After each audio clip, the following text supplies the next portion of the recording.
I guess during the match, I don't realize that that's what I'm pretty much doing. But if I were to watch like Light, or if I were to watch someone else doing it, and I'm like seeing that they're doing the nairs, and like, oh yeah, that's covers jump, that covers Mhm. neutral, get up, and I'm able to recognize that. But when I'm playing, for whatever reason, either because I'm not thinking about it, or I'm just not aware of what's going on, that just, yeah, no, that shed some light. I Mhm. realized I'm just doing that, Well, prepping let's put it this way: for. when you're playing with someone, you're having a conversation with them, right? And I don't mean Yeah. verbally. I mean like with your controller. What you're doing is basically giving me some sort of argument or some sort of topic that we can talk about in the form of fighting each other. So, for example, if I run up to you and do this, I'm saying something by doing this, right? I'm saying I'm expecting dash attack, I'm expecting nair, I'm expecting landing nair jab, I'm expecting run up down tilt, I'm expecting some sort of attack that is not a grab. Okay? Yeah. So that's what I'm saying by doing this. If you don't know that that's what that means, then you could lose because of that, right? But if you know, Hmm. okay, if he thinks I'm going to go for an attack, you can now trick me or finesse me. What you can do is there's a couple different things. You can go for like the double jump in front of my shield, so I can, let's say, try and grab you or like try and attack out a shield. You could run in, then run back out. So see if let's say if I happen to like spot dodge or try and grab you because I think you're going to run into my shield, or you can go for like a tomahawk grab, right? Because I am shielding. Let's say if I'm expecting like a landing nair into a jab or something, you come in like this. Sorry, you don't do the nair. You jump in like this and go for your grab. And if I'm running up and going like this, expecting nair, I've put myself in an unreactable situation, whether it's online or offline, because your nair comes out so fast that I can't be like, okay, at the very last second, like 2 frames before you're about to hit my shield, I made the executive decision to believe you're not gonna nair, but instead you're gonna grab. So I then change my mind and spot dodge. That's never gonna happen. This is way too fast, right? So if I run up Hmm. and shield, you have to know that that's what I'm saying. You also have to know the answer. So if you have been, let's say, going for tomahawk grabs and you're catching my dash up shield, what I could do instead is I could flicker my shield, right? Flicker shield and then run away, or I can flicker shield and spot dodge, expecting a grab. Okay. If you see someone start to do something like that, like run up, shield, spot dodge, there's a very strong chance that they are now adjusted and now they're trying to bait you into what you've been doing. Okay? If you're going for tomahawk grabs and you see me go like this and you miss your grab, that was not luck on my part. I did that very deliberately. Okay? So you have to recognize whether or not you tried to condition me to do this. It doesn't matter if you tried to condition me to do that or not. It's the fact that that's what you did. I guess I could preface this by also saying that there are no moves in the game that condition and other moves that don't condition. Okay? Everything conditions in some way. It doesn't matter what you do. Basically, the same things. Like, it doesn't matter what you say. If we're having a conversation, we're having a conversation. It can go very poorly. It can go very poorly, or it can go very good, right? As far as it can be an enjoyable conversation, it can be a nightmare, it can be an argument. It doesn't really matter. It's the fact that we're engaging. So if you jump in, let's say if you're going nair into jab constantly, and I go like shield to try and grab you because I think I can, and you jab me and I get hit every single time, I'm just gonna stay in shield. I'm gonna let you jab, and then I'm gonna, like, let's say, drop shield down tilt, jump at you with fair. I might be able to get a grab if you don't get pushed too far away. I can try and roll through you. I can do all kinds of stuff like that. But what you've now done as far as conditioning is you've conditioned me to believe that if you nair in my shield, you're gonna do something else immediately right after, in which case I'm gonna let you do that too. Okay? That would be shield sequencing on your part. Shield sequencing would be the act of you doing the multiple things on my shield, but I would be allowing you to shield sequence, which was basically if I shield and I let you do multiple things on shield that are not safe because I'm in fear of getting hit. That's what you've now set up. Okay? So in that Hmm. situation, I'm sure you've seen, like, let's say, you've seen people hold shield. So if you see someone that playing Falco to do stuff like this, I just up tilted you 4 times. And I've seen that in a real game where people will let you do that, right?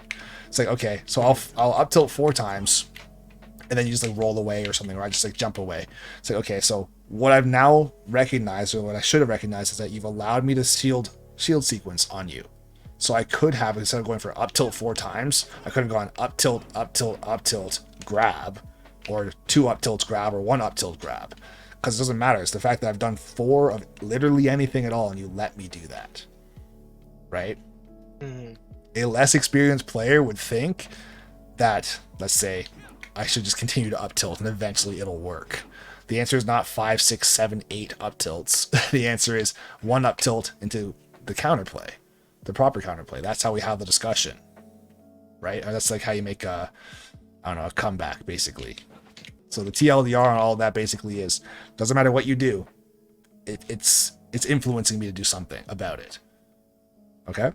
Okay, and for I feel like because it's things are like the game is fast paced and you can only remember only a handful of things that happen that you can adapt to or that you could respond to like in the conversation that you're having. Mhm. So it's best to what is it best to like prioritize how would you prioritize I guess like Ooh, focal mhm. points? Is it dependent on matchup?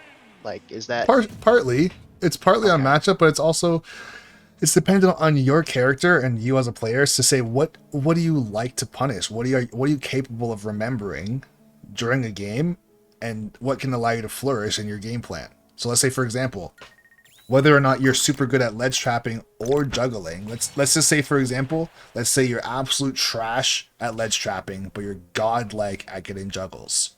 Okay, just based Mhm. on life. Let's just say that's the case. If you are really good at juggling, and you're super good at catching air dodges, and you're super good at knowing when someone's going to come down with a nair, and you get your shield out in time, you're getting up smashes, you're getting grabs, you're getting nairs out of the shield, or you're dashing out of the way, and then you're getting dash attacks, whatever it might be. If that's where you as a player, if that's where you flourish, then you can continue to push in that direction. And what I mean by that is like, okay, if you want to pay attention to their disadvantage habits as far as their double jump, their air dodge, their nairs, whatever they use, if they have Rebel's Guard or a counter or multiple jumps, if that's what you're super good at, you can pay attention to just those habits and you can win because of that, right? I will say Okay. better players, right, or more experienced players have the ability to pay attention and manage. They have the ability to manage all of these different aspects of the game or many of these different aspects of the game, and that's what makes them a top player, right? So whether or not, let's just say I don't have the flashiest ledge trapping in the world, but I know that if you do happen to get conditioned in a certain spot, I can always land an up smash, right? I'm not doing like double, like down air, or like falling up air, raw back air, crazy footstool stuff, or getting, I don't know, some insane reads. It's just the fact that if I know where you're gonna go, I can at least get an up smash every single time, right? Or like up tilt nair as Falco, I mean. And as a player, you want to be able to do that in as many different aspects of the game as possible. I'll say the hardest spot to do it is off stage because there's so many organic places that your opponent can just go, right? Like aerial drift really only, or it's one of the biggest, I guess, biggest variables. One of the biggest variables while off stage, right? Is your aerial drift, because you can go basically anywhere. You can fast fall, you can throw an attack and then fast fall again. You have your double jump, your aerial drift. You can go basically wherever you want on the stage. You can go under the stage, so it's very hard to track people off stage, right? But if you're super good at that, like that's one of those things too. If you're super good at that, then you can play a character like even a Fox, and if you can just hit soft nairs or like get like full hop back airs or whatever it is, all of a sudden people are just dying super early because they can't make it back to the stage, right? So, of course, this boils down, like as you were saying, as far as paying attention to habits and stuff. This is what I do every day for coaching. I'll knock somebody down with a forward tilt and see what they do. If I knock you down at like let's say 70 for the very first time and you just do a get up attack for no reason, it's like, well, there's no reason to do that get up attack at all. I don't know. I didn't even run at you. You just did it. So next time I'll knock you down and I'm gonna jump over your get up attack like that into that and just kill you, right? Because Yeah. I know that I can do that. Well, if I knock you off stage and let's say for the very first time you get knocked off stage, you jump back on stage like this. It's like, okay, well next time I'm going to like let's say I'll do like a down throw and then I'll just go like this and catch your jump and now you're just dead at like 50, right? Because I'm paying attention to these Yeah. different spots. Or I'm trying to think. If you're on the ledge like this and I'm going like this, right? If one time, let's say you go for a get up attack and you hit me, next time I'm going to go like this, then shield, you go for a get up attack and go like this, or I grab you, throw you off stage, right? Or I go like this and like I dump back, go for an F smash, and I'll just catch you, right? So Mhm. I can say a lot of this stuff we're gonna. Are you in the master class on Wednesday? Yeah, I am. Yeah, I was gonna say a lot of the stuff we're gonna be talking about like much more in depth, and I actually have some like videos and stuff prepared for you guys as well too, so you can like get some ideas for some creativity on how you can capitalize on this even more. Yeah, it's gonna be pretty wild to say the least. But yeah, a lot of these different sections of the game. We're gonna talk about the 7 phases of the game as well too, so you know where you're looking for reads and where you're looking for habits. Like me doing this is not something you have to like remember. Oh, he walked back and forth 7 times and then he went for a forward tilt. Write that down. Like that's not how it's gonna be, right? It's more so like if we're going like this, the pace of the game is what you have to worry about. Because it's like if we let's say started and we let's say it goes 3, 2, 1, go, and I jump back and I shoot a laser and then like walk around and we don't really engage, you can say I'm a very passive player. But if it's like 3, 2, 1, go, I just go like this and I dash attack you instantly while this like while it still says go on the screen, like I'm hitting you behind the words. Okay, this guy's gonna be super aggressive. Right? Those are the things you have to pay attention to. How is someone setting the pace of the game? And then that's what you can pay attention to versus saying, oh, he dashed at me and then he crouched and then he went like in a circle and then did like a backflip. It's like this is how people get overwhelmed. Like that's not necessary to remember. It's more so he did nair or sorry, he did fair like this versus doing like landing nair like that. That's what you want to pay attention to. But for a rising aerial versus a landing aerial, what can you do to punish a rising aerial? Well, you can dash attack me on landing. What can you do to punish a landing aerial? Well, you can do a rising aerial and catch me before my landing aerial comes out. Right? And these are things, and I'm gonna have like all kinds of charts and shit for you, bro. You have no idea. You have no idea, bro. I'm so hyped for this class. I have so much stuff for you guys. I don't even know if I'm gonna have time. Like just showing you stuff alone is gonna take half the time. I'm so high. I went beyond overboard with this class, bro. It's actually insane. But yeah, we'll get into that when it's time to get into that. But let's get out of this game. We'll do one last fight, and I think we'll call it a night. I feel like a lot of your questions are going to be answered during the class. Like I said, I have a good handful of graphics for you guys. I have some videos for you guys. I have some reaction drills for you guys as well. I have this like new concept that I came up with for showing when someone should feel like they're in danger / when they should feel like they should be going for a move. And it's gonna be like a color shift video. I don't know if that really makes a lot of sense for you. Spoilers, but not really spoilers.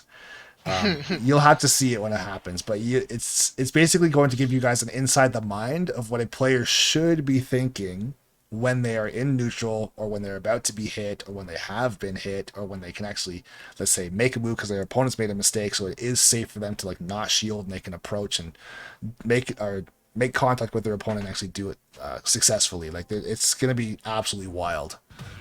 Like, bro, that's all I can say. Okay. I know I'm hyped. Looking forward to I'm popping off, bro. it. Oh man.